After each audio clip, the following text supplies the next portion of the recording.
Busing, para lang to sa mga nag-aaral pa ng refrigeration and air conditioning, sa mga baguhang graduate po. Meron po akong compressor dito na refrigerator. So basic po ito, hindi siya inverter. Ituturo ko po dito kung paano hanapin yung CSR o Common Running Starting. At i-actual po natin to pagkatapos ko maituro yung common running starting. Wawiringan natin siya, tapos papaanda rin natin. Alamin natin kung tama po ba itong procedure ko, no, na gagawin. So ito po yung 1. Ito yung compressor. So ito yung terminal niya. Yun. So ito yung sa kaliwa 1, sa ibabaw 2 and 3, no? So ang procedure ko dito, gate highest resistance untouched terminal is common.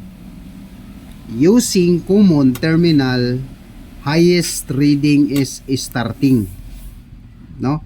So ganun po ang procedure ko. Gate highest resistance untouched terminal is common.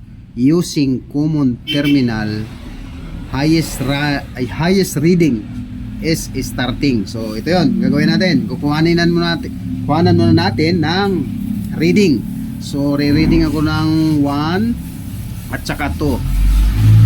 Yan. 1, sorry. Yan, kita ba? Diba? So 1 and 2. Tingnan natin kung ilan yung makukuha natin. So 1 and 2. So merong 28.8. Okay? Tapos na tayo dyan. So 1 and 3 naman. 46.2. So ang din natin nakuhanan in 2 and 3. So 2 and 3 na naman. So 2 and 3. 2 and 3. Dulas.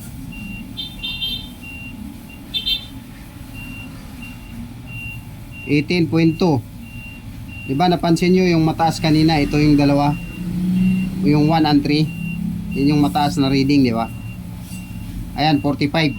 So sinasabi ko, gate highest resistance untouched terminal is common. So ibig sabihin yung hindi ko na hawakan na terminal, itong dalawa lang yung hinawakan ko, nilagyan ko ng test probe yan. So ang ibig sabihin, yung sa ibabaw yung untouched terminal. So ibig sabihin, yan yung common. Yung sa ibabaw, ito yung common natin, no? So using common terminal, highest reading is starting. Ang pinakamataas na reading niya, automatic yan is starting. Yung sumunod doon, running na yon. So ito yung gamitin natin, common. Yan yun. So dito tayo, common na. Ito yung gamitin kong common. Maghanap na tayo dito ng highest resistance. So ilan ang nakukuha natin?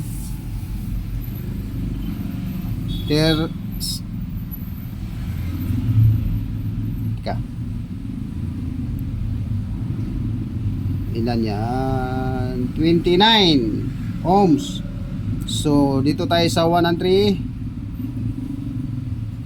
20 ohms. So ang mataas is ito, di ba? Ayan yung mataas. So ito yung starting, automatic na yung isa, running na yon. So mayroon na tayong common, starting, running. So yan po yon. So babayringan na natin. So mayroon akong ginawa dito. Ito yung ginawa ko. Mayroon akong ginawa dito. Ito yun. Sorry. Mayroon akong yan. So merong overload tsaka relay. Yan, sa baba relay, yung may tatlong pin, tapos sa baba yung overload. So common to. So dito natin sasalpakin sa overload yung common. Tapos yung starting dito. Ito yung common, ito yung starting, ito yung running. Yan, sa kanan. So salpak na natin, ha. Salpak. Kasi Nakapurma na to eh. So salpak natin. So gagawa din ako ng video dito na yung maghihiwalay. Hiwalay yung ano, overload tsaka tawag nito, i-relay. So ito yung dalawang cord, yan. Yan, nilagyan ko lang siya ng terminal sa dulo o kaya maghanap kayo ng saksakan dyan sa mga ref at ano, basta may ganito, yan o.